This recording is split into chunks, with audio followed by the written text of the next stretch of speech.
ಯಶ್ ಅವ್ರ ತಾಯಿ ಇದನ್ನ ಮಾಡ್ತಾ ಇದ್ದಾರೆ ಅಂದ್ರೆ ಜನಕ್ಕೂ ಅದೊಂದು ಯಶ್ ಫ್ಯಾನ್ಸ್ ಇಂದ ಹಿಡಿದು ಅವ್ರಿಗೊಂದು ಎಕ್ಸ್ಪೆಕ್ಟೇಷನ್ ಇದೆ.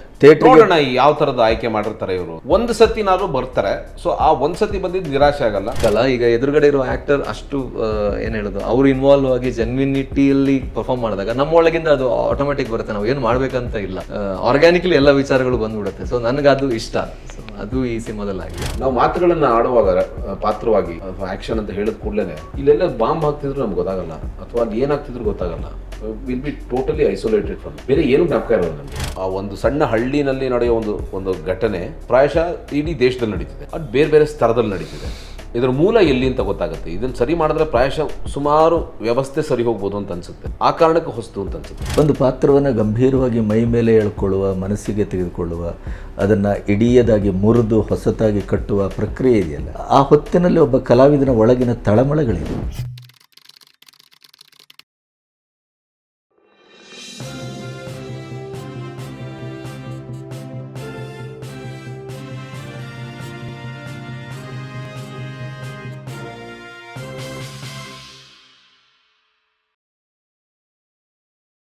ಒಬ್ಬ ಒಳ್ಳೆಯ ಕಲಾವಿದನಿಗೆ ಆ್ಯಕ್ಷನ್ ಓರಿಯೆಂಟೆಡ್ ಒಂದು ಸಿನಿಮಾದಲ್ಲಿ ಅಭಿವ್ಯಕ್ತಿಗೆ ಇರುವ ಸವಾಲುಗಳೇನು, ಸಾಧ್ಯತೆಗಳೇನು? ಅಲ್ಲ, ಅದು ಆಬ್ವಿಯಸ್ಲಿ ಅಂದರೆ ಮೊನೋಟನಸ್ ಅನಿಸ್ಬೋದು ಕೆಲವೊಂದು ಸರಿ, ಅದೆಲ್ಲ ಇರುತ್ತೆ. ಅಂದರೆ ಬರೀ ಒಂದೇ ಥರನಾದ ಆ್ಯಕ್ಷನ್ ಓರಿಯೆಂಟೆಡ್. ಬಟ್ ನನ್ನ ಚಾಯ್ಸಸ್ ಯೂಶ್ವಲಿ ನನಗೆ ಫಾರ್ಮುಲಾ ಇರುವಂಥ ಸಿನಿಮಾಗಳು ಮಾಡೋದು ಸ್ವಲ್ಪ ಕಡಿಮೆ. ನಾನು ಏನಾದರೂ ಒಂದು ಕಾಂಟೆಂಟ್ ಇರಬೇಕು. ಅಂದರೆ ಫಾರ್ ಎಕ್ಸಾಂಪಲ್ ಸುಮ್ಮನೆ ಆ್ಯಕ್ಷನ್ ಅನ್ನೋದಕ್ಕಿಂತ ಆಡಿಯನ್ಸೆಲ್ಲ ಅರ್ಜು ಹುಟ್ಟಬೇಕು. ಯಾವುದೋ ಒಬ್ಬ ಕಳ್ಳನ ಪಾತ್ರಕ್ಕೆ ಇವನು ಹೊಡಿತಾ ಇದ್ದಾನೆ ಅಂದರೆ ಆಡಿಯನ್ಸಲ್ಲೂ ಆ ಒಂದು ಅರ್ಜು ಹುಟ್ಟಬೇಕಂದು ಆರ್ಗ್ಯಾನಿಕ್ ಆಗಿರಬೇಕು ಅನ್ನೋದು ನನ್ನ ಅನಿಸಿಕೆ. ಸೊ ಅದೇ ಫಾರ್ಮುಲಕ್ಸ್ ಸಿನಿಮಾಕ್ಕೆ ಹೋದರೆ ಆಬ್ವಿಯಸ್ಲಿ ಕಷ್ಟ ಆಗುತ್ತೆ. ಬಟ್ ಕಾಂಟೆಂಟ್ ವಿತ್ ಕಾಂಟೆಂಟ್ ಒಂದು ಬ್ರಿಡ್ಜ್ ಥರ ತಗೊಂಡೋದ್ರೆ ಸ್ವಲ್ಪ ಹೆಲ್ಪ್ಫುಲ್ ಆಗುತ್ತೆ ಅಂತ ನನ್ನ ಅನಿಸಿಕೆ. ಈ ಸಿನಿಮಾ ಇವತ್ತಿನ ಈಗಿನ ಸಿನಿಮಾದ ಒಟ್ಟು ಟ್ರೆಂಡ್ ಏನಾಗಿದೆ, ನಿರ್ಮಾಪಕರೆಲ್ಲ ಒಂದು ರೀತಿಯ ಸಿನಿಮಾದ ಬಗ್ಗೆ ಬಿಸ್ನೆಸ್ ಅನ್ನುವ ಇದನ್ನೇ ಮರೆಯುವ ಹಂತಕ್ಕೆ ಬಂದ್ಬಿಟ್ಟಿದೆ. ಈ ಹಂತದಲ್ಲಿ ಕೊತ್ತಲವಾಡಿ ಏನಾಗ್ಬೋದು ರಾಜೇಶ್? ಚೆನ್ನಾಗಾಗತ್ತೆ ಅಂತ ಅನ್ನಿಸ್ತಾ ಇದೆ ನನಗೆ. ಬಿಕಾಸ್ ಪೃಥ್ವಿ ಒಂದು ಒಳ್ಳೆ ಹೆಸರು ಮಾಡಿರೋ ಹೀರೋ. ಆ್ಯಂಡ್ ಗೋಪಾಲ್ ಇತ್ತೀಚೆಗೆ ಅಂದರೆ ಇಷ್ಟಪಡ್ತಾರೆ ಜನ. ಆ ಥರದ ಪಾತ್ರಗಳು ನಮ್ಮಲ್ಲಿ ಜಾಸ್ತಿ ನೋಡಿಲ್ಲ. ಅಂದರೆ ಹಿಂದಿನಲ್ಲಿ ಒಂದಷ್ಟು ಪಾತ್ರಗಳ ನೋಡಿ ನಮ್ಮಲ್ಲಿ ಅಂದರೆ ಆ ಥರದ ಪಾತ್ರಗಳಿಗೆ ಎಕ್ಸ್ಪೋಸ್ ಆಗಿದ್ದಾರಲ್ಲ, ಸೊ ಅವರಲ್ಲಿ ಇವ್ರನ್ನ ಕಾಣ್ತಾರೆ. ಆ್ಯಂಡ್ ಅಗೇನ್ ಯಶ್ ಅವ್ರ ತಾಯಿ ಇದನ್ನು ಮಾಡ್ತಾ ಇದ್ದಾರೆ ಅಂದರೆ ಜನಕ್ಕೂ ಅದೊಂದು ಯಶ್ ಫ್ಯಾನ್ಸಿಂದ ಹಿಡಿದು ಅವ್ರಿಗೊಂದು ಎಕ್ಸ್ಪೆಕ್ಟೇಷನ್ ಇದೆ. ನೋಡೋಣ ಯಾವ ಥರದ ಆಯ್ಕೆ ಮಾಡಿರ್ತಾರೆ ಇವರು ಅಂತ. ಒಂದು ಸತಿನಾದ್ರು ಬರ್ತಾರೆ. ಸೊ ಆ ಒಂದು ಸತಿ ಬಂದಿದ್ದು ನಿರಾಶೆ ಆಗಲ್ಲ, ಅದೊಂದು ಲೂಪ್ ಆಗುತ್ತೆ ಅಂತ ಅನ್ನಿಸ್ತಾ ಇದೆ. ಸೊ ಹಾಗಾಗಿ ಪಾಸಿಟಿವ್ ಆಗಿ ಶುರು ಆಗುತ್ತೆ, ಚೆನ್ನಾಗಾಗುತ್ತೆ ಅಂತ ಅನ್ನಿಸ್ತಿದೆ. ನಿಮಗೆ ಈ ಸಿನಿಮಾದ ಒಂದು ಪೂರ್ಣ ಚಿತ್ರ ಇದೆಯಾ? ಹಾಗಾದರೆ ಒಬ್ಬ ಡೈರೆಕ್ಟರ್ ಆಗಿಯೋ, ರೈಟರ್ ಆಗಿಯೋ, ನಟನಾಗಿಯೋ ಈ ಸಿನಿಮಾದ ಒಂದು ಒಂದು ಒಂದು ಪ್ಲಸ್ ಅಂದರೆ ಏನು ಅಂತ ಅನ್ನಿಸ್ತದೆ? ಜನ ಯಾಕೆ ನೋಡಬೇಕು? ನೋಡಬೇಕು ಅನ್ನೋದು ಒಂದು ಕಂಟೆಂಟ್. ನಾನು ಆವಾಗಲೇ ಹೇಳಿದಾಗೆ ಆ ಒಂದು ಸಣ್ಣ ಹಳ್ಳಿನಲ್ಲಿ ನಡೆಯೋ ಒಂದು ಘಟನೆ ಪ್ರಾಯಶಃ ಇಡೀ ದೇಶದಲ್ಲಿ ನಡೀತಿದೆ. ಅದು ಬೇರೆ ಬೇರೆ ಸ್ತರದಲ್ಲಿ ನಡೀತಿದೆ. ಸೊ ಒಂದು ಹಳ್ಳಿ ಅಂದರೆ ಏನು, ನಾವು ಇಡೀ ನಮ್ಮ ದೇಶ ಒಂದು ಹಳ್ಳಿಗಳ ದೇಶ ಅಂತ ಏನು ಹೇಳ್ತೀವಿ, ಇದರ ಮೂಲ ಎಲ್ಲಿ ಅಂತ ಗೊತ್ತಾಗುತ್ತೆ. ಇದನ್ನು ಸರಿ ಮಾಡಿದ್ರೆ ಪ್ರಾಯಶಃ ಸುಮಾರು ವ್ಯವಸ್ಥೆ ಸರಿ ಹೋಗ್ಬೋದು ಅಂತ ಅನಿಸುತ್ತೆ. ಆ ಕಾರಣಕ್ಕೆ ಹೊಸ್ತು ಅಂತ ಅನಿಸುತ್ತೆ ಸಿನಿಮಾ. ಅಂದರೆ ಪ್ರಾಯಶಃ ಇಲ್ಲಿಂದನೇ ಹುಟ್ಟುತ್ತಾ ಇದೆ ಆ ಥರದ್ದೊಂದು ಕ್ರೌರ್ಯ ಇರ್ಬೋದು, ಆ ಥರದ್ದೊಂದು ವೈರತ್ವ ಇರ್ಬೋದು, what ever it is. PAN ಆರಾಮಾಗಿ ಹೇಳ್ಬೋದು. ಇದೊಂದು ಪ್ಯಾನ್ ಇಂಡಿಯಾನೋ, ಇದು ಹೆಂಗೆ ಹೇಳಿದ್ದು, ಪ್ಯಾನ್ ಇಂಡಿಯಾ ಅಂತಾನೆ ಹೇಳ್ಬೋದು. ಅಂದರೆ ಯಾವುದೇ ಭಾಷೆಗೆ ಹೋದರೂ ಎಲ್ಲಿಗೆ ಹೋದ್ರೂ ಸಮಸ್ಯೆ ಒಂದು ಹಳ್ಳಿನಲ್ಲಿ ಉದ್ಭವ ಆಗೋದು ಖಂಡಿತ. ಅದರಿಂದ ಬೇರೆ ಅಂದರೆ ಆ ಊರಿನವರೇ ಅಲ್ಲ, ಆ ಥರದ ಅಕಸ್ಮಾತ್ ಆ ಥರದ್ದಾದರೆ ನಾಶ ಆಗೋದು ಸತ್ಯ. ಆ ಥರದ್ದೊಂದಿದೆ. ಒಬ್ಬ ನಿರ್ದೇಶಕನಾಗಿ ಅವರ ಜವಾಬ್ದಾರಿಯನ್ನು ಈ ಸಿನಿಮಾ ಎಷ್ಟರ ಮಟ್ಟಿಗೆ ಒಂದು ಜನಪ್ರಿಯ ಸಿನಿಮಾ, ಅದರ ಜೊತೆಗೇ ಒಂದು ಇಂಟೆನ್ಸಿವ್ ಆಗಿ ನಮ್ಮನ್ನು ಕಾಡುವ, ಯಾಕೆಂತಂದರೆ ನೀವಿದ್ದೀರಿ. ಈಗ ಕಾವ್ಯನಂತ ಹೊಸಬಳ ಆದರೂ ಕೂಡ ಪಾತ್ರಧಾರಿಯಾಗಿ ಅವಳು ಅನುಭವಿಯ ರೀತಿಯಲ್ಲಿ ಅಭಿವ್ಯಕ್ತಿಗೊಂಡಿದ್ದಾಳೆ. ಪೃಥ್ವಿ ಅಥವಾ ದೇಶಪಾಂಡೆ ಈ ಥರದ ಕಾಸ್ಟ್ ಇದೆಯಲ್ಲ, ಅದು ತುಂಬ ನಮ್ಮನ್ನು ನಿರೀಕ್ಷೆ ಹುಟ್ಟುವ ಮಟ್ಟಕ್ಕೆ, ಘಟಾನುಘಟಿಗಳು ಅನ್ನುವ ಮಟ್ಟಕ್ಕೆ ಇದೆ. ಒಂದು ಸಿನಿಮಾದಲ್ಲಿ ಏಕೀಕೃತಗೊಂಡ್ರೆ ತುಂಬ ಪ್ರತಿಭೆಗಳು ಎರಡನ್ನೂ ನೋಡಿದ್ದೇವೆ, ಹೌದು. ಡಿಸಾಸ್ಟರ್ ಹೌದು. ನೋಡಿದ್ದೇವೆ. ಹೌದು. ಅಂದ್ರೆ ಅದನ್ನು ನಿಭಾಯಿಸುವ ಎರಡೂ ಶಕ್ತಿ ಸಾಧ್ಯ. ಇಲ್ಲದೆ ಇದ್ದಾಗ ಒಬ್ಬ ನಿರ್ದೇಶಕ, ಕರೆಕ್ಟ್ ಎಲ್ಲರೂ ಇರ್ತಾರೆ, ಆದರೆ ಸೂತ್ರಧಾರಿಕೆಯ ಸರಿ ಇಲ್ಲದೆ ಇದ್ದಾಗ ಕರೆಕ್ಟ್ ಅದು ಚಲ್ಲಾಪಿಲ್ಲಿ ಆದದ್ದನ್ನು ನೋಡಿದ್ದೇವೆ. ಕರೆಕ್ಟ್. ಬಟ್ ಇಂಥವರನ್ನು ಬಳಸ್ಕೊಂಡು ಅದನ್ನು ಅತ್ಯುನ್ನತ ಮಟ್ಟಕ್ಕೆ ಕಟ್ಟಿದ್ದನ್ನು ನೋಡಿದ್ದೇವೆ. ಕರೆಕ್ಟ್. ಇದು ಇದು ಹೇಗೆ ಅದಾಗಿದೆ ಅನ್ಸುತ್ತೆ ನನಗೆ. ಇದರಲ್ಲಿ ಎಲ್ಲರ ಪ್ಲಸ್ಗಳನ್ನು ಚೆನ್ನಾಗಿ ಬಳಸ್ಕೊಂಡಿದ್ದಾರೆ. ನಾನು ಆವಾಗಲೇ ಹೇಳಿದಾಗೆ ತುಂಬ ಸ್ಟ್ರಾಂಗ್ ಕನ್ವಿಕ್ಷನ್ ಇದೆ. ಆ್ಯಂಡ್ ಅದನ್ನು ಅವರದೇ ರೀತಿಯಲ್ಲಿ ಹೀಗೆ ಹೇಳಿದ್ರೆ ಇದು ಜನಕ್ಕೆ ಮುಟ್ಟುತ್ತೆ ಅನ್ನೋ ನಂಬಿಕೆ ಇದೆ ಅವ್ರಿಗೆ. ಅದು ವರ್ಕ್ ಆಗುತ್ತೆ ಅಂತ ಅನ್ಸುತ್ತೆ ನನಗೆ. ಮುಖ್ಯವಾಗಿ ಕನ್ವಿಕ್ಷನ್ ಇರ್ಬೇಕು ಸರ್. ಅಂದರೆ ಎನಿ ಆರ್ಟ್ ತಾನೇನು ಮಾಡ್ತಾ ಇದ್ದೇನೆ, ಹಾಂ, ಇಟ್ ಕಾಂಟ್ ಬಿ ಡೆಮೋಕ್ರಾಟಿಕ್. ನಾನೊಂದು ಕತೆ ಬರೀಬೇಕಾದ್ರೆ ನಿಮ್ಮನ್ನೊಂದು ಕೇಳಿ ನಾನು ನಂಗೆ ಕತೆ ಮಾಡೋಕ್ಕಾಗಲ್ಲ, ಆಗೋದಿಲ್ಲ. ಅದು ನನಗನ್ಸಿದ್ದ ಕತೆ ನನ್ನ ಊರಿನಲ್ಲಿ ಈ ಥರದೊಂದು ಘಟಿಸ್ತು, ಅದಕ್ಕೆ ನಾನು ಈ ಥರದ ಪಾತ್ರಗಳನ್ನ ಕಟ್ಕೊಂಡೆ, ಇದಕ್ಕೊಂದು ಈ ಥರದ್ದೇನೋ ಒಂದು ಕತೆ ಹರಿವಿರುತ್ತೆ ಅದಕ್ಕೆ. ಅದ್ರ ಬಗ್ಗೆ ಭಾಳ ಸ್ಟ್ರಾಂಗ್ ಆಗಿದ್ದಾರೆ ಅವರು. ಅವರ ಕಥೆಯನ್ನು ಭಾಳ ಅದ್ಭುತವಾಗಿ ಹೇಳಿದ್ದಾರೆ. ಎಲ್ಲ ಪಾತ್ರಗಳಿಗೂ ನ್ಯಾಯ ಇದೆ, ಯಾವುದು ಸುಮ್ಮನೆ ಓಪನ್ ಲಿಂಕ್ ಬಿಟ್ಟಿಲ್ಲ. ಅಂದರೆ ಅಲ್ಲೆಲ್ಲ ಬಂದ ಏನೆಲ್ಲ ಕಾಣಿಸ್ಲೇ ಇಲ್ಲ, ಎಲ್ಲದಕ್ಕೂ ಒಂದು ರೌಂಡ್ ಆಫ್ ಇದೆ. ಅದೆಲ್ಲ ಜವಾಬ್ದಾರಿ ನಿಭಾಯಿಸಿದ್ದಾರೆ. ಸೊ ಹಾಗಾಗಿ ನಿರ್ದೇಶಕರು ಭಾಳ ಸ್ಟ್ರಾಂಗ್ ಆಗಿದ್ದಾರೆ ಅಂತ ಅನ್ನಿಸ್ತು ನನಗೆ. ಹ್ಯಾಂಡ್ಲಿಂಗಲ್ಲೂ ಅಷ್ಟೇ, ಸಣ್ಣ ಪುಟ್ಟ ಡೀಟೇಲಿಂಗ್ ಇರ್ಬೋದು, ಯಾವುದನ್ನು ಮಿಸ್ ಮಾಡಿಲ್ಲ. ಇದ್ಯಾಕೆ ಅದೇನೋ ಒಂದು ಆಯ್ತು, ಅದಾದಮೇಲೆ ಏನೋ ಹೇಳಿಲ್ವಲ್ಲ, ಇಲ್ಲ. ಆಮೇಲೆ ನಿಮ್ಗೆ ಗೊತ್ತೊಂದು ಸಿನಿಮಾದಲ್ಲಿ ಒಂದು 2 ಗಂಟೆಲಿ ಒಂದು ಜಗತ್ತನ್ನು ಸೃಷ್ಟಿ ಮಾಡ್ಕೊಡ್ಬೇಕು, ಅದಕ್ಕೊಂದು ಕನ್ಸ್ಟೆಂಟ್ ಇರುತ್ತೆ. ಅದೆಲ್ಲವೂ ನಿಮ್ಗೆ ಆಚೆ ಬರೋ ತನಕ ಗೊತ್ತಾಗಲ್ಲ, ನೀವು ಆ ಜಗತ್ತಿನಲ್ಲಿ ಇರ್ತೀರಿ. ಇದು ನನ್ನ ಅಭಿಪ್ರಾಯ. ಇಡೀ ಕಥೆಯನ್ನು ಕೇಳಿ ನಾನು ಟ್ರಾವೆಲ್ ಮಾಡಿ ಅಭಿನಯಿಸಿ ಅದರ ಬಿಟ್ಟು ಆಚೆ ಬರಲ್ಲ. ಅದು ದೊಡ್ಡ ಪ್ಲಸ್ ಸರ್. ಅಂದರೆ ತುಂಬ ಕೆಟ್ಟ ಸಿನಿಮಾ ಅಂತ ನಾನು ಹೇಳಲ್ಲ, ತುಂಬ ಈ ಓಡದೇ ಇರೋ ಅಥವಾ ನೋಡದೇ ಇರೋ ಸಿನಿಮಾಗಳ ನಡುವೆ ಈ ಥರದೊಂದು ಪ್ರಯತ್ನ ತುಂಬ ಅಪ್ರಿಷಿಯೇಬಲ್ ಅಂತ ಅನಿಸುತ್ತೆ. ಸೊ ಅದು ಕೆಲಸ ಮಾಡುತ್ತೆ ಅಂತ ಅನಿಸುತ್ತೆ ನನಗೆ.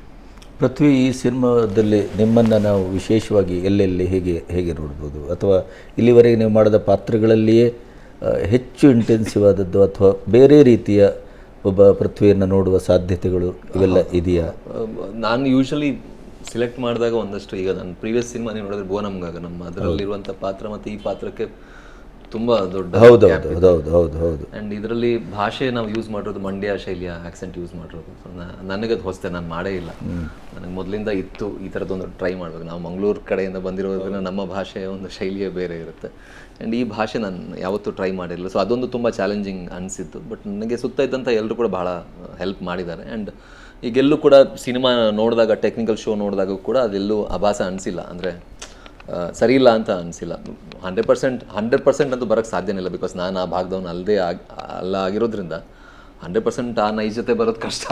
ಬಟ್ ಅಟ್ಲೀಸ್ಟ್ ಒಂದು 70-80% ತಂದಿದ್ದೀನಿ ಅಂತ ಅನಿಸುತ್ತೆ. ಆ್ಯಂಡ್ ಪಾತ್ರ ಕೂಡ ತುಂಬ ಕಾಂಟ್ರಾಸ್ಟ್. ನಾನು ಇಲ್ಲಿವರೆಗೂ ಮಾಡಿರುವಂಥ ಪಾತ್ರಗಳಿಂದ ಭಾಳ ಕಾಂಟ್ರಾಸ್ಟ್ ಇರುವಂಥ ಪಾತ್ರ. ನನಗೆ ಮೊದಲಿಂದ ಒಂದು ಹಳ್ಳಿಯ ಒಬ್ಬ ಗಟ್ಟಿಗನ ಪಾತ್ರ ಮಾಡಬೇಕು ಅಂತ ಭಾಳ ಆಸೆ. ನಾನು ಹಳ್ಳಿಯಲ್ಲಿ ಹುಟ್ಟಿ ಬೆಳೆದಿರೋದ್ರಿಂದ ನಾವು ಚಿಕ್ಕವರಿರುವಾಗ ಒಂದಷ್ಟು ಜನರನ್ನು ನೋಡಿರ್ತೀವಿ. ಒಂದು ಹಳ್ಳಿಯಲ್ಲಿ ಒಬ್ಬ ಸ್ಟ್ರಾಂಗ್ ಆಗಿ ನಿಂತ್ಕೊಳ್ಳುವಂಥ ಯುವಕ, ಅಥವಾ ಅವನ ಮಾತು ನಡೆಯುತ್ತೆ, ಅಥವಾ ಅವನು ಏನೇ ಒಂದು ಹಳ್ಳಿಯಲ್ಲಿ ಸಮಸ್ಯೆ ಆದಾಗ ಎದ್ದು ಬಂದು ನಿಲ್ಲುವಂಥ ಯುವಕರನ್ನು ನಾನು ನನ್ನ ತಂದೆನೇ ನಾನು ನೋಡಿದ್ದೀನಿ.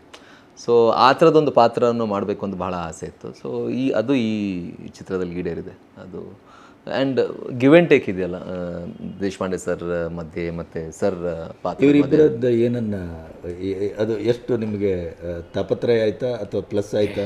ಇಲ್ಲ, ಭಯ ಆಯ್ತಾ? ಏನು ಭಯ ಆಯಿತು, ಖಂಡಿತವಾಗ್ಲೂ ಭಯ ಇಲ್ಲ ಸರ್. ಇಲ್ಲ ಭಾಳ ಒಳ್ಳೆ ನಟ ಸರ್. ಅಲ್ಲ, ಒನ್ ಟಿಂಚ್ ಆಫ್ ಭಯ ನಮಗೆ ಯಾವಾಗ, ನಾನು ಬಿಲೀವ್ ಮಾಡ್ತೀನಿ ಯಾವಾಗಲೂ. ಅದು ಭಯ ಇದ್ದರೆ ಒಂದು ರೀತಿಲಿ ಟು ದ ಪಾಯಿಂಟ್ ಇರ್ತೀವಿ ನಾವು. ಸೊ ನನಗೆ ಭಾಳ ಅಂದರೆ ಅಲ್ಲಿ ಇವರು ಇದ್ದಾರೆ, ಸರ್ ಇದ್ದಾರೆ ಅಂತ ನಾನು ಹೇಳ್ತಿಲ್ಲ. ನಾನು ಸೀರಿಯಲ್ ನೋಡ್ತಾ ಇದ್ದಾಗ ಅದು ಫ್ಯಾಕ್ಟ್ ಸರ್. ನಾನು ಅಂದರೆ ಈಗ ಒಂದು ಜಜ್ಮೆಂಟ್ ಇರುತ್ತಲ್ಲ.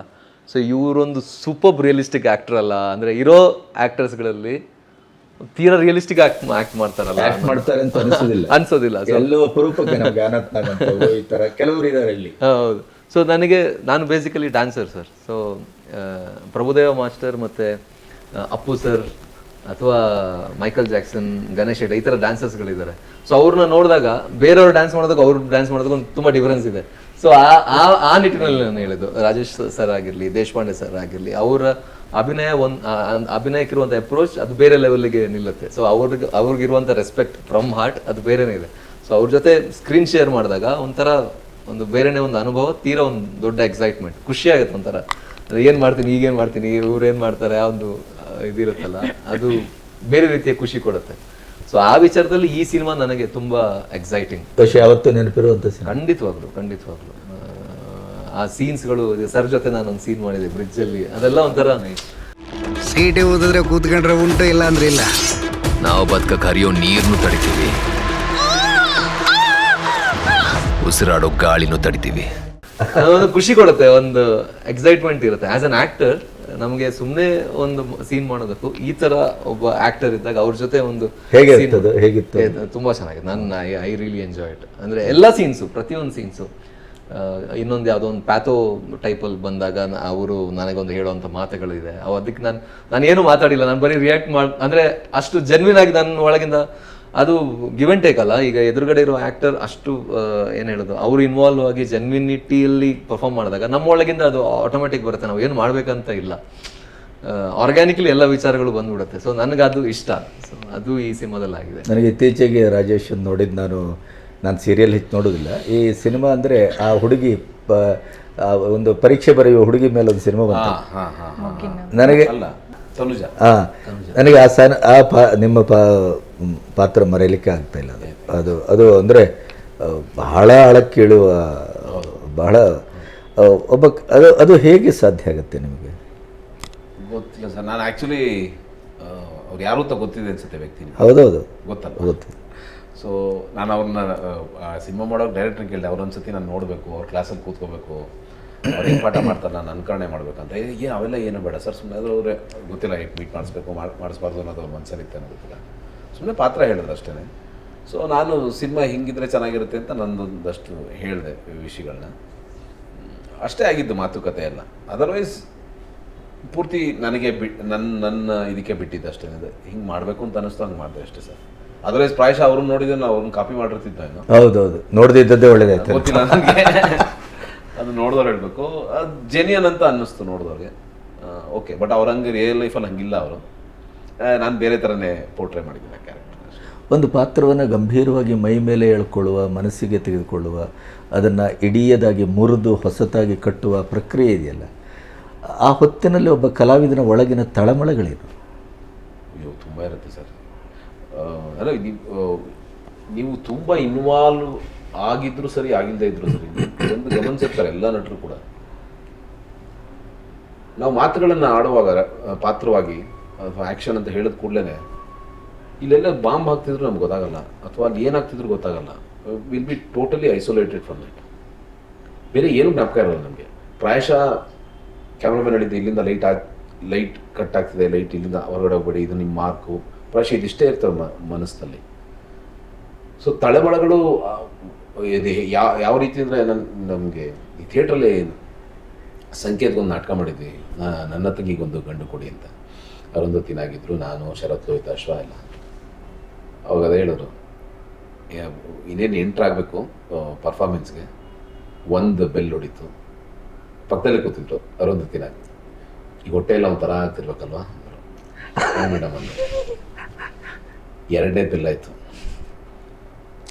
ಏನು ಅನ್ನಿಸ್ತಾ ಇದೆ ಈಗ ಅಂದರು.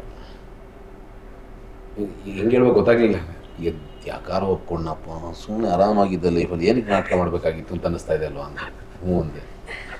ಮೂರನೇ ಬೆಲ್ ಹೊಡೆದ ತಕ್ಷಣ ಒಂದು ಬ್ಲ್ಯಾಂಕ್ನೆಸ್ ಸರ್. ಅವ್ರು ಹೇಳಿದಷ್ಟು ಸತ್ಯ, ಅದನ್ನು ನಂಗೆ ಹಿಂಗೆ ಹೇಳಬೇಕು ಅಂತ ಗೊತ್ತಾಗ್ತಿಲ್ಲ. ಅವ್ರು ಅಷ್ಟು ಹೇಳಿದರು. ಇದೇ ಆಗತ್ತೆ ಸರ್, ನೀವು ಆ್ಯಕ್ಚುಲಿ ಪಾತ್ರವಾಗಿ ಒಳಗಡೆ ಹೋದರೆ, ಅಂದರೆ ಒಂದು ಸತಿ ಓದುವಾಗ ನೀವು ಅನ್ಕೋತೀರಿ. ಅಂದರೆ ಅವ್ರು ಹೇಳಿದಾಗ ಅಶ್ರುತಿಗೋ ಒಂದು ಲಯಕ್ಕೋ ಈ ಪಾತ್ರ ಹಿಂಗೆ ಎಂಟ್ರ್ ಆಗಬೇಕು ಅಂತ. ಒನ್ಸ್ ಸಂಬಡಿ ಸೇಸ್ ಆ್ಯಕ್ಷನ್, ಒಂದು ಬ್ಲ್ಯಾಂಕ್ನೆಸ್ ಬರುತ್ತೆ. ತಳಮಳ ಗಿಳಮಳ ಎಲ್ಲ ಮುಂಚೆ ಆಗೋಗಿರುತ್ತೆ, ಎಲ್ಲವೂ ಆಗಿರುತ್ತೆ. ಸೊ ನಾನು ಯಾಕೆ ಮಾಡ್ತಾ ಇದ್ದೀನಿ ಇದು ಅನ್ಸೋದ್ರಿಂದ ಹಿಡಿದಾಗಿರುತ್ತೆ. ಬಹುಶಃ ಅದನ್ನು ಕಳ್ಕೊಂಡ ಒಬ್ಬ ಕಲಾವಿದ ಆಗೋದಿಲ್ಲ ಕಾಣುತ್ತೆ. ಇಲ್ಲ ಸರ್, ಹಂಗೆ ಮೆಕ್ಯಾನಿಕಲ್ ಆಗಿ ಮಾಡೋಕ್ಕಾಗಲ್ಲ. We are not robots. ಸುಮ್ಮನೆ ಕೀ ಕೊಟ್ಬಿಟ್ಟು ಹಾಕೊಂಡು ಹಂಗೆ ಆಗಲ್ಲ ಸರ್. ಎಲ್ಲವೂ ಕೆಲಸ ಮಾಡಬೇಕು, ಎಲ್ಲವೂ ಕೆಲಸ. ನಾನು ಯಾಕೆ ಇದನ್ನು ಕೇಳಿದೆ ಅಂದರೆ, ಇತ್ತೀಚಿನ ದಿನಗಳಲ್ಲಿ ರಾಜ್ಕುಮಾರ್ ಸಿನಿಮಾ ನೋಡಿ ನೋಟ್ಸ್ ಮಾಡ್ತಾ ಇದ್ದೆ ನಾನು, ಒಂದಿಷ್ಟೇನೋ ಮಾತಾಡಬೇಕು ಅಂತ. ನಾನು ಅವರೊಟ್ಟಿಗೆ 10 ವರ್ಷ ಕಳೆದಿದ್ದೇನೆ. ಅವರ ರಿದಮ್ಮೆ ಹೀಗೆ ನಡೆಯುವುದರಿಂದ ಹಿಡಿದು, ಮಾತಿನಿಂದ ಹಿಡಿದು, ಅದೊಂದು ನಾದ. ಅದು ಹೌದು, ಆಯ್ತಾ. ನಾನು ಕನ್ನಡಕ್ಕೆ ಒಂದು ಲಯ ಪ್ರಜ್ಞೆ, ನಾದ ಪ್ರಜ್ಞೆ ಇದೆ ಅಂತ ಆದರೆ ಆ ಭಾಷೆಗೆ, ನಾನು ಅದರ ಸಾಕ್ಷಾತ್ ರೂಪ ಸಮೇತ, ಮಾತಿನ ಸಮೇತ, ಧ್ವನಿ ಸಮೇತ ನೋಡಿದ್ದಿದ್ರೆ ಅದು ರಾಜ್ಕುಮಾರ್. ಅವರು ಗೇಟಿನವರೆಗೆ ಬರೋದಿರಲಿ, ಅವರ ನಡವಳಿಕೆ ಇರಲಿ, ಮಾತಿರಲಿ, ಕರೆಯುವುದಿರಲಿ, ಬಹಳ ನಿಧಾನ, ಅದಕ್ಕೊಂದು ಲಯ. ಅವ್ರು ಮಾಡುವ ಪಾತ್ರಗಳಲ್ಲಿ ಸ್ಪಿರಿಟನ್ನು ನಾಚಿಸ್ಬೇಕ್ರಿ ಅಂಥ ಇದು ವೈಬ್ರೆಂಟ್. ಹಾಂ, ಅಂದರೆ ಈ ವೇಗ ರಾಜ್ಕುಮಾರಿಂದ ಸಾಧ್ಯವೇ ಅಂತ ಅನಿಸ್ಬಿಟ್ಟು. ಹೌದು ಹೌದು. ಅಂದರೆ ಯಾರಲ್ಲೂ ಇವತ್ತಿನವರೆಗೂ ನೀವು ಒಂದು ಪ್ರೀತಿ, ಪ್ರೇಮ, ಪ್ರಣಯ ಅಥವಾ ಒಂದು ರಸಿಕತೆ ಅನ್ನೋದಿದೆಯಲ್ಲ, ಅದು ಬಹುಶಃ ಇಡೀದಾಗಿ ನೀವು ಒಂದು ರೂಪವಾಗಿ ಹೇಳಬೇಕಂದ್ರೆ ಅದು ಭಾರತಿ ಮತ್ತು ರಾಜ್ಕುಮಾರ್ ಬಿಟ್ಟರೆ ಇನ್ನೂ ಸಾಧ್ಯವೇ ಇಲ್ಲ. ಎಲ್ಲೋ ನೀವು ಲೀಲಾವತಿ ಅವ್ರ ಹತ್ರ ಸ್ವಲ್ಪ ಕಾಣ್ತೀರಿ. ಅದನ್ನು ನೀವು ಅವ್ರ ವ್ಯಕ್ತಿಗತವಾಗಿ ನೀವು ರಾಜ್ಕುಮಾರಿಂದ ಅದನ್ನು ನಿರೀಕ್ಷೆ ಮಾಡಲಿಕ್ಕೆ ಸಾಧ್ಯ ಇಲ್ಲ. ಹೌದು ಹೌದು. ಅಂದರೆ ಆ ಕಲಾವಿದನ ಒಂದು ಪರಿವರ್ತನೆ, ಅದೊಂದು ಆ ರೇಂಜ್ ಬೇರೆ ಸರ್. ನಾವಿನ್ನೂ ಪ್ರಾಯಶಃ ನೀವು ರಾಜ್ಕುಮಾರ್ ಲೆಕ್ಕಕ್ಕೆ ತೊಗೊಂಡ್ರೆ ನಾವಿನ್ನೂ ಅಂಬೆಗಾಲ್ ಇಡ್ತಾ ಇದೀವಿ ಅಷ್ಟೇ. ಆ ಟ್ರಾನ್ಸ್ಫಾರ್ಮೇಶನ್ ಇದೆಯಲ್ಲ ಪ್ರಾಯಶಃ ನಮ್ಮಲ್ಲಿ ಅಷ್ಟು ಕಾಣಕ್ಕೆ ಸಾಧ್ಯ ಇಲ್ಲ. ಅಂದರೆ ಇಲ್ಲೆಲ್ಲೋ ಮಾತಾಡ್ತಿರ್ತೀವಿ ಆಕ್ಷನ್ ಒಳ್ಳೆ ಶಾರ್ಟ್ ನಿಂಗಪ್ಪ ಅಂದರೆ ಎದ್ದೋಗ್ತೀವಿ ಗೊತ್ತಾ, ಅವ್ರು ಆಸ್ತಿ ಪ್ರಾಯಶಃ ಅವರು ಧ್ಯಾನದಲ್ಲಿ ಒಂದು 5 ನಿಮಿಷ ಕೂತು ಯೋಚನೆ ಮಾಡಿ ಆಹ್ವಾನ ಮಾಡಿ ಆಮೇಲೆ ಹೋಗ್ತಾರೆ. ಅಶ್ವತ್ಥಿಗೆ ಯಾರೋ ಹಿಂದ್ಗಡೆಯಿಂದ ಮುಟ್ಟದ್ದಕ್ಕೆ ಹೊಡೆದ್ಬಿಟ್ಟಿದ್ರು. ಕರೆಕ್ಟ್. ಈ ಥರದ್ದೆಲ್ಲ ಮಂಗಳೂರಲ್ಲಿ ನಾನೇ ನೋಡಿದ್ದೇನೆ. ಹೌದು, ಅವ್ರು ಕೂತಿದ್ರು ಅಂತ ಯಾರೋ ಬಂದು ಹೀಗೆ ಅಂದ್ಬಿಟ್ಟಿದ್ದಾರೆ, ಸರ್ ರೆಡಿ ಅಂತ ಟ್ಯಾಗ್ದು ಅಂದ್ರೆ ಆಯ್ತು. Correct correct. ತುಂಬ ಚಾಲೆಂಜಿಂಗ್ ಅದು. ಆ ಥರ ಅಷ್ಟು ಮಗ್ನರಾಗಿ ನೀವು ನಿಮ್ಮ ಸ್ಟೈಲ್ ಆಫ್ ಆ್ಯಕ್ಟಿಂಗ್ ಹೇಗೆ? ಈಗ ನಾವು ಇಷ್ಟೆಲ್ಲ ಮಾತಾಡಿದ್ದೇವೆ, ನಿಮ್ಮದು ಹೇಗೆ? ನಮ್ಮ ಇಲ್ಲಿ ಕೆಲವು ಸ್ವರೂಪಗಳಿದೆ. ಇವರಾಗಲಿ I have seen any actor for that matter, he goes for a silence mode sir. ಒಂದು 5 ನಿಮಿಷ ನಿಮ್ಗೆ ಈಗ ನಿಮ್ಮ ಶಾರ್ಟ್ ರೆಡಿ ಅಂದ ಕೂಡಲೇ ಅಲ್ಲೆಲ್ಲ ಅರೇಂಜ್ ಮಾಡ್ತಿರ್ತಾರಲ್ಲ, ಅದು 10 ನಿಮಿಷ ಆಗ್ಬೋದು, 5 ನಿಮಿಷ ನಾನು ಮಾತಾಡ್ಬೋದು, ಬಟ್ ಒಂದು 5 ನಿಮಿಷ ವಿಲ್ ಬಿ ಇನ್ ಸೈಲೆನ್ಸ್. ಅದೇನೋ ಆಗುತ್ತೆ ಒಳಗೆ, ಆಗಬೇಕು ಅಂತ ಅನ್ಸೋದು ನನಗೆ. ಆಗದೇ ಇದ್ರೆ ವ್ಯರ್ಥ. ಅಷ್ಟು ನಾವು ಮೆಕ್ಯಾನಿಕಲ್ ಆಗಿ ಮಾತು ಕಲ್ತ್ಬಿಡ್ಬೋದು ಸರ್. ಮಾತು ಈಸಿ ಕಲ್ತ್ಬಿಡ್ಬೋದು, ಬಟ್ ಅದನ್ನು ಹೇಗೆ ತುಂಬ ಜನ ಆ್ಯಕ್ಟ್ ಮಾಡ್ತಾರಲ್ಲ, ನಾವು ಗಮನಿಸ್ತೇವಲ್ಲ, ಅದು ಕೊರಡೋ ಅದು ಚಿಗುರ್ತದೋ ಇಲ್ಲವೋ ಅದು ನಮ್ಗೆ ಅದೇ ಸಂಶಯದಲ್ಲೇ ಸಿನಿಮಾ ಮುಗ್ದೋಗಿರುತ್ತೆ. ಅದು ಕರೆಕ್ಟ್ ಆಗಿರುತ್ತದು ಇಲ್ಲ. ಬಟ್ ಇಲ್ಲ, ನಾನು ನೋಡಿರೋ ಪ್ರಕಾರ ತುಂಬ ಸೀರಿಯಸ್ ಆ್ಯಕ್ಟರ್ಸ್ನ ನೋಡಿದ್ದೀನಿ. They'll go for a silence. ಅದು ಅದೇ ತಪಸ್ಸಿರ್ಬೇಕು ಗೊತ್ತಿಲ್ಲ. ಈ ರಾಜ್ಕುಮಾರ್ ಥರದವರು ಬೇರೆ ಶಕ್ತಿ ಇದೆ, ಹಂಗಾಗಿ ಅದನ್ನ ಗ್ರಹಿಸ್ತಾರೆ. ವಜ್ರಮುನಿ ಅವರು ಹೇಳ್ತಾರೆ, ಕನ್ನಡದಲ್ಲಿ ಅಂತಲ್ಲ ಸುಮಾರು ಜನ ಈ ಸತ್ತಾಗ ಮಲಗಿದ ಆ್ಯಕ್ಟಿಂಗ್ ಬಹಳ ಚೆನ್ನಾಗಿ ಮಾಡ್ತಾರೆ. ಬಟ್ ಇವತ್ತವರೆಗೂ ಸುಂದರ ತರ ಸತ್ಯರ ನಾನು ಯಾರು ನೋಡಿಲ್ಲ. ಎಂತ ಅದ್ಭುತವಾದ ನಟನೆ ಸರ್ ಅದು. ಕಾಲಿಂಗ್ ಮೇಲೆ ಹಾಕೊಂಡು ಅದು ಯಾವುದೋ ಸಿನಿಮಾದ ನಾಗಭರಣ ಅವ್ರ ಸಿನಿಮಾ, ಎಂಥ ಕಷ್ಟ ಸರ್ ಅದು ಮಾಡ್ರದಯ್ಯಪ್ಪ. ಇಡೀ ಸಿನಿಮಾ ಹೆಣ ಕಾಲಿಂಗ್ ಇರ್ತದೆ, ಏನೋ ಭಾಳ ಕಷ್ಟ ಅದು ಆ್ಯಕ್ಟ್ ಮಾಡೋದು. ನಿಮಗೆ ಇದರಲ್ಲಿ ಆ್ಯಕ್ಷನ್ನು ಹೇಗೆ? ನಿಮ್ಮ ಕನ್ನಡದಲ್ಲಿ ಒಂದಿಷ್ಟು ಕಲಾವಿದರಿಗೆ ಅವರದೇ ಆದಂಥ ಭೂಮಿ ನಡಗಿಸುವ, ಧೂಳೆಬ್ಬಿಸುವ ಈ ಥರದ್ದೆಲ್ಲ ಇದೆ ಒಂದಿಷ್ಟು. ಇದರಲ್ಲಿ ಹೇಗೆ ಇದು ಸಹಜವಾಗಿದೆಯಾ ಅಥವಾ ಅಸಹಜವಾಗಿದೆಯಾ? ಸರ್ ಹೇಳಿದಾಗೆ ಕಮರ್ಷಿಯಲ್ ಫಾರ್ಮ್ಯಾಟಲ್ಲಿ ನಾವು ಸಿನಿಮಾ ಮಾಡಿರೋದ್ರಿಂದ ತೀರಾ ಅಂದರೆ ಓವರ್ ದ ಟಾಪ್ ಅಲ್ಲದೆ ಇದ್ರು ಒಂದಷ್ಟು ಆ್ಯಕ್ಷನ್, ಒಂದಿಷ್ಟು ಯುವಕರಿಗೆ ಖುಷಿ ಕೊಡುವ ಆ ಥರದ್ದು ಆ್ಯಕ್ಷನ್ಸ್ ಇದೆ. ಆ್ಯಂಡ್ ಆ ಪಾತ್ರದ್ದು ಆರ್ಗ್ಯಾನಿಕ್ ಆಗಿದೆ. ಆ ಪಾತ್ರಕ್ಕಿರುವಂತಹ ಒಂದು ಏನು ರಫ್ನೆಸ್ ಇದೆ, ಅದ್ರ ಮೂಲಕ ಇದು ಆ್ಯಕ್ಷನ್ ನಡೀತಾ ಇದೆ ಅಂತ ಅನಿಸುತ್ತೆ. ಸೊ ಹಾಗಾಗಿ ನಿಮ್ಮ ಮತ್ತು ಕಾವ್ಯನ ಮಧ್ಯೆ ಒಂದು ಗನಿ ಕಟ್ಟುವ ಆ ಪ್ರೀತಿಯ ಇದೆಯಲ್ಲ, ಅದು ಈ ಕಾಲಕ್ಕೆ ಒಂದು ಸ್ವಲ್ಪ ಹೆಚ್ಚು ಸಹಜವಾಗಿ ಅದ ಬಂದ ಹಾಗೆ ಕಾಣುತ್ತೆ ಅಲ್ಲಲ್ಲಿ ಟೀಸರಲ್ಲೆಲ್ಲ. ಅದು ಕೂಡ ಹೆಚ್ಚು ಆಕರ್ಷಕವಾಗಿ. ಹೌದು. ಬಟ್ ಬೇಸಿಕ್ ಪ್ಲಾಟ್ ಬಂದು ಈ ಸಿನಿಮಾದ ಒಂದು ಹಳ್ಳಿಯ ಒಂದು ಪಾಲಿಟಿಕ್ಸ್ ಏನಿದೆ ಅದು ಇರೋದು. ಬಟ್ ಅದ್ರ ಜೊತೆ ನನ್ನ ಪಾತ್ರ ಅದನ್ನೆಲ್ಲ ಸ್ವಲ್ಪ ದಾಟ್ಕೊಂಡಿದ್ದಾರೆ ಡೈರೆಕ್ಟ್ರು. ನನ್ನ ಪಾತ್ರದ ಮೂಲಕ ನಾನು ಮತ್ತೆ ಅವಿನಾಶ್ ಸರ್ ಏನಿದ್ವಿ, ನಾವು we start describing about that Kottalavadi. ಆ ಊರಿನ ಡಿಸ್ಕ್ರಿಪ್ಷನ್ ಜೊತೆಗೆ ಕತೆ ಶುರು ಆಗ್ತಾ ಹೋಗುತ್ತೆ. ಅಷ್ಟೊತ್ತಿಗಾಗಲೇ ಈ ಪಾತ್ರಗಳನ್ನೂ ಪರಿಚಯ ಮಾಡಿಕೊಡ್ತಾ ಹೋಗ್ತೀವಿ. ಇವ್ರು ಯಾರು, ಅವ್ರು ಯಾರು, ಇವ್ರ ನಡುವೆ ಸಂಬಂಧ ಏನು, ಇವ್ರ ಮನೇಲಿ ಯಾರೆಲ್ಲ ಇದ್ದಾರೆ, ಆ ಹುಡುಗ ಏನು ಮಾಡ್ತಾರೆ, ಅಲ್ಲಿಂದ ಶುರು ಆಗುತ್ತೆ ಕತೆ. ಒಂಥರ ರಿವರ್ಸ್ ಸ್ಕ್ರೀನ್ ಪ್ಲೇ ಥರ, ಅಂದರೆ ಅರ್ಧದಿಂದ ಮತ್ತೆ ತೊಗೊಂಡೋಗುತ್ತೆ ಕತೆ. ಸೊ ಅಲ್ಲಿ ತನಕ ಒಂದಷ್ಟು ಅದೆಲ್ಲ ಘಟಿಸಿವೆ ಅನ್ನೋ ಥರ. ಅಂದರೆ ಇಲ್ಲಿಂದ ಶುರು ಮಾಡಿಲ್ಲ, ಅರ್ಧದಿಂದ ವಾಪಸ್ ಬಂದು ಮತ್ತೆ ಕಂಟಿನ್ಯೂ ಆಗುತ್ತೆ. ಆ ಥರದ್ದಿದೆ ನರೇಷನ್. ಸೊ ನಿಮ್ಮ ಜನ್ರೇಷನ್ನು ಈ ಸಿನಿಮಾವನ್ನು ಯಾವ ರೀತಿಯಲ್ಲಿ ನೋಡ್ಬೋದು ಅಂತ ಅನಿಸ್ತದೆ? ನಮ್ಮ ಜನ್ರೇಷನ್ ಆ್ಯಕ್ಷನ್ ಅಂದರೆ ನಿಮ್ಮ ಜನ್ರೇಷನ್ಗೇನೆ ಆ ಥರ ಇಲ್ಲ ಸರ್. ಅಗೇನ್ ಎಲ್ಲ ಒಬ್ಬೊಬ್ಬರಿಗೆ ಆ್ಯಕ್ಷನ್ ಇಷ್ಟ ಆಗಲ್ಲ, ಒಬ್ಬೊಬ್ಬರಿಗೆ ಸಸ್ಪೆನ್ಸ್ ಥ್ರಿಲ್ಲರ್ ಮೂವೀಸ್ ಇಷ್ಟ ಆಗುತ್ತೆ, ಒಬ್ಬೊಬ್ರಿಗೆ ಲವ್ ಸ್ಟೋರೀಸ್ ಇಷ್ಟ ಆಗುತ್ತೆ, ಫ್ಯಾಮಿಲಿ ಡ್ರಾಮಾಸ್ ಆ ಥರ. ಬಟ್ ನಮ್ಮ ಸಿನಿಮಾದಲ್ಲಿ ಆಲ್ಮೋಸ್ಟ್ ಎಲ್ಲ ಇದೆ ಅಂತ ಅನ್ಸುತ್ತೆ. ಯಾ ಯಾ ಲವ್ ಇದೆ, ಆ್ಯಕ್ಷನ್ ಇದೆ, ಫ್ಯಾಮಿಲಿ ಡ್ರಾಮಾನು ಕೆಲವೊಂದು ಇದೆ, ಆ್ಯಂಡ್ ಊರಲ್ಲಿ ಒಂದು ರಿವೆಂಜ್ ಡ್ರಾಮಾ ಇದೆ. It's combination of everything. ನನಗಂತೂ ಸಿಕ್ಕಾಪಟ್ಟೆ ಇಷ್ಟ ಇದೆ. ಅಂದರೆ ನಾನು ಈ ಸಿನಿಮಾದಲ್ಲಿ ಮಾಡಿದ್ದೀನಿ ಅನ್ನೋದು ಅಲ್ಲದೆ ಆ್ಯಸ್ ಅ ಆಡಿಯನ್ಸ್, ಲೈಕ್ ಯಾವುದೇ ಸಿನಿಮಾ ಬಂದರೂ ನಾನು ಹೋಗಿ ನೋಡ್ತಾ ಇರ್ತೀನಿ, ಕಂಪೇರ್ ಮಾಡ್ತಾ ಇರ್ತೀನಿ, ನಮ್ದು ಹಿಂಗಿದೆ, ಇದು ಈ ಥರ ಇದೆ, ಯಾವ್ದು ಪ್ಲಸ್ ಯಾವ್ದು ಮೈನಸ್ ಅನ್ನೋದನ್ನು. ಸೊ ನನಗಂತೂ ಇಷ್ಟ ಆಗಿದೆ. ಹೋಪ್ಫುಲಿ ಎಲ್ರಿಗೂ ಇಷ್ಟ ಆಗುತ್ತೆ. ಸೊ ಕೊನೆಯದಾಗಿ ಏನು ಹೇಳಲಿಕ್ಕೆ? ಅದೇ ಸರ್, ಕೊತ್ತಲವಾಡಿ ನನ್ನ ಪ್ರಕಾರ ಒಂದು ಪ್ರಾಪರ್ ವಿಲೇಜ್ ರಿವೆಂಜ್ ಡ್ರಾಮಾ. ಅಂದರೆ ಸಿಟಿಲಿರೋರಿಗೆ ಒಂದು ಹಳ್ಳಿಲಿ ಹೋಗಿ ಒಂದಷ್ಟು ದಿನ ಇದ್ದು ಬಂದಂಥ ಅನುಭವ ಆಗುತ್ತೆ, ಅಲ್ಲಿರುವಂಥ ಪಾತ್ರಗಳ ಜೊತೆ ಇದ್ದು ಬಂದಂಥ ಅನುಭವ ಆಗುತ್ತೆ. ಆ್ಯಂಡ್ ಸ್ಪೆಷಲಿ ಒಂದು ಒಳ್ಳೆ ವಿಷಯವನ್ನು ಹೇಳ್ತಾ ಇದೆ ಸರ್, ಹೇಳಿದಾಗೆ ತೀರಾ ಒಂದು ಒಳ್ಳೆ ವಿಚಾರವನ್ನು ಹೇಳ್ತಾ ಇದೆ ಈ ಸಿನಿಮಾ. ಅಂದರೆ ಪ್ರಕೃತಿ ವಿಚಾರವಾಗಿರಲಿ, ಅದು ಮನುಷ್ಯರ ದುರಾಸೆಯ ವಿಚಾರವಾಗಿ ಆಗಿರಲಿ, ಒಂದು ಒಳ್ಳೆ ಡೈಲಾಗನ್ನು, ಒಂದು ಒಳ್ಳೆ ವಿಷಯವನ್ನು ಸ್ಟ್ರೈಟಾಗಿ ಹೇಳ್ತಾ ಇದೆ. ಆ್ಯಂಡ್ ಸಿಂಪಲ್, ಅಂದರೆ ತೀರಾ ನಾವಿಲ್ಲೇನೋ ಇಂಟೆಲೆಕ್ಟಾಗಿ ಏನೋ ಹೇಳೋಕೊಟ್ಟಿದ್ದೀವಿ ಅನ್ನೋದಕ್ಕಿಂತ ಜನರಿಗೆ ಅರ್ಥ ಆಗೋ ರೀತಿ. ಬಹುಶಃ ಸಿನಿಮಾಕ್ಕೆ ಅದ್ರ ಅಗತ್ಯವೂ ಇಲ್ಲ. ಹೌದು ಹೌದು ಅಲ್ವಾ? ಅಷ್ಟು ಇಂಟೆಲೆಕ್ಚುವಲ್ ಆಗಿ ಭಯಂಕರ ಬೋಧನೆ ಮಾಡುವ ನೋಡಲ್ಲ ಸರ್ ಜನ. ಸಿನಿಮಾ ಪರ್ಯಾಯವಾಗಿ ಹೇಳಬೇಕು. ಹೌದೌದು, ಪ್ರೀಚಿಂಗ್ ನೋಡಲ್ಲ. ನಾನು ನಿಂತ್ಕೊಂಡು ನೀನು ಯಾರು ಬುದ್ಧ, ಅದೇ ನೀವೇ ಅವಾಗಲೇ ಹೇಳಿದಾಗೆ ಆ ಕಾಲದ ನಟರು ಹೋದ್ರು, ಅವ್ರು ಯಾರು ಆ ಥರದ ಸಿನಿಮಾಗಳು, ಕೆಲವರು ಇದ್ದರು ಅವರು ಆ ಥರದ ಸಿನಿಮಾಗಳನ್ನ ಮಾಡ್ತಾರೆ. ಈಗ ನೀವು ಹೇಳಿದಾಗ ಮುಂಚಿನ ಸಿನಿಮಾಗಳಲ್ಲಿ ರಾಜ್ಕುಮಾರ್ ಥರದ ಪಾತ್ರ ಹೇಳ್ತಾ ಇದ್ದಾರೆ, ಅವ್ರು ಹೇಳ್ತಾರೆ ಕರೆಕ್ಟು, ಅದನ್ನು ಗುರುತಿಸುವಂಥ ನಟರಿಲ್ಲ, ಅಥವಾ ಜನ ಅಂತವ್ರನ್ನ ಆ ಥರ ಆ ಲೆವೆಲಲ್ಲಿ ನೋಡಲ್ಲ. ಮತ್ತೆ ಅವರಿಗೊಂದು ಸಾಮಾಜಿಕವಾದ ಜವಾಬ್ದಾರಿಯನ್ನು ಸ್ವತಃ ಮೈ ಮೇಲೆ ಅವರು ಹೇಳ್ಕೊಂಡಿದ್ರಲ್ಲ. ಅದು ಇವತ್ತಿನ ವೈಯಕ್ತಿಕ ಜೀವನದಲ್ಲಿ ಕೂಡ ಆದ್ರೆ ಈ ಜೊತೆಗೆ ಇವತ್ತಿನ ಈ ಡಿಜಿಟಲ್ ಮೀಡಿಯಾ ಎಲ್ಲರೂ ಎಕ್ಸ್ಪೋಸ್ ಆಗಿದ್ದಾರೆ. ಆಮೇಲೆ ಎಲ್ಲರೂ ಅದ್ಯಾರೋ ಹೇಳಿದ ತಕ್ಷಣ ನೀನೇನೋ ನನ್ಗೆ ಗೊತ್ತುಗಳು ಅನ್ನೋ ರಿಪ್ಲೈ ಬರುತ್ತೆ. ಈಗ ಮತ್ತೆ ಸಿನಿಮಾವನ್ನ ಸಿನಿಮಾ ಆಗಿ ನೋಡುವಂಥದ್ದು ವರ್ತಮಾನದ ಅದು ಭಯವೂ ಹೌದು, ಇನ್ವಾಲ್ವ್ಮೆಂಟು ಹೌದು. ಅಂದ್ರೆ ಸಿನಿಮಾ ಇದು ಸಿನಿಮಾ. ಹಿಂದೆ ಚಂದವಳ್ಳಿಯ ತೋಟದಂತ ಸಿನಿಮಾ ನೋಡುವಾಗ ನಾವು ಸಿನಿಮಾ ಅಂತ ನೋಡೇ ಇಲ್ಲ ಅಂತ, ಅದು ಬದುಕು, ನಮ್ಮ ಮನೆ ಕತೆ. ಹೌದು. ಬಹುಶಃ ಕೆಲವು ಧಾರಾವಾಹಿಗಳು ಇವತ್ತಿಗೂ ನೆನಪಿರುವಂತ ಕೆಲವು ಧಾರಾವಾಹಿಗಳು ಆಗೋಗಿದ್ದಾವೆ ಕನ್ನಡದಲ್ಲಿ. ಅದು ಮೂಲ ಕಥೆಯ ಧಾರಾವಾಹಿಗಳು, ಅದು ಇವತ್ತಿಗೂ ಜೀವಂತವಾಗಿದೆ. ಯಾಕಂತಂದ್ರೆ ಅದು ಮನೆಯ ಕಥೆ. ಆ ಪ್ರಜ್ಞೆಯನ್ನು ಇವತ್ತು ನಾವು ಕಳ್ಕೊಂಡಿದ್ದೇವೆ ಅಂತ ಅಲ್ಲ, ಅದು ಕಳ್ಕೊಂಡಿದೀವಿ ಅನ್ನೋದಕ್ಕಿಂತ ಅದೇ ಎವಾಲ್ವಿಂಗ್ ಇದು ಸಿಚುವೇಶನ್ ನನಗೂ ಗೊತ್ತಾಗ್ತಿಲ್ಲ ಸರ್. ನಾವು ನನಗನ್ಸುತ್ತೆ ಕೆಲವು ಸತಿ ಈ ಜಿಜ್ಞಾಸೆಗಳಿದೆ, ಇಲ್ಲ ಅಂತಲ್ಲ. ಅದೇ ಇವತ್ತಿನ ಜನಕ್ಕೆ ಬೇಕಾಗಿರೋದು. ಅಂದರೆ ನಾನು ದಿನ ಬೆಳಗಾರ ನಮ್ಮ ಮನೇಲಿ ಗಲಾಟೆ ಮಾಡ್ತಿರ್ತೀನಿ, ಅದು ಜಗಳ ನಡೀತಿರುತ್ತೆ, ಪಕ್ಕದ ಮನೆಯವ್ರ ಜೊತೆ ಕಿತ್ತಾಡ್ತೀವಿ, ಏನೋ ನಡೀತಿರುತ್ತೆ. ನೀವು ಯಾಕೆ ಅದೇ ತೋರಿಸ್ತೀರ, ಬೇರೆ ತೋರ್ಸಪ್ಪ ಸಾಕು ನೋಡ್ಕೊಂಡು ಹೋಗ್ತೀನಿ ಅಂತ, ಆ ಮನಸ್ಥಿತಿನೂ ಇರ್ಬೋದು, ಗೊತ್ತಿಲ್ಲ. So everybody are gambling. ಎಲ್ಲರೂ ಅವ್ರವ್ರ ದಾಳ ಹಾಕ್ತಿದ್ದಾರೆ, ನೋಡೋಣ ಇದಿಷ್ಟ ಆಗ್ಬೋದು, ಅದಿಷ್ಟ ಆಗ್ಬೋದು ಅಂತ. ಹೌದು, ಆ ಪ್ರಯತ್ನ ಇದನ್ನ ಮಾಡಬೇಕು, ಇದು ಜನಕ್ಕೆ ಕೊಡಬೇಕು ಅನ್ನೋದು ಗೊತ್ತಿಲ್ಲ. ಗಾಳಿ ಗುಂಡಾರ್ಸೋಣ ಗುರು ಬಿದ್ರೆ ನಾನೇ ಹೊಡೆದಿದ್ದು, ಹೌದು, ಏನೊಂದು ಮಾಡ್ಬೇಕಲ್ಲ. ಹೌದು, ಅದು ನಡೀತಿರ್ಬೋದು. ಆಪರೇಷನ್ ಸಿಂಧೂರಕ್ಕೆ ನಮ್ಮ ಟ್ರಂಪ್ 24 ಆ ಥರ ಒಂದಾದ್ರೂ ತಾಗತ್ತ ನೋಡುದು.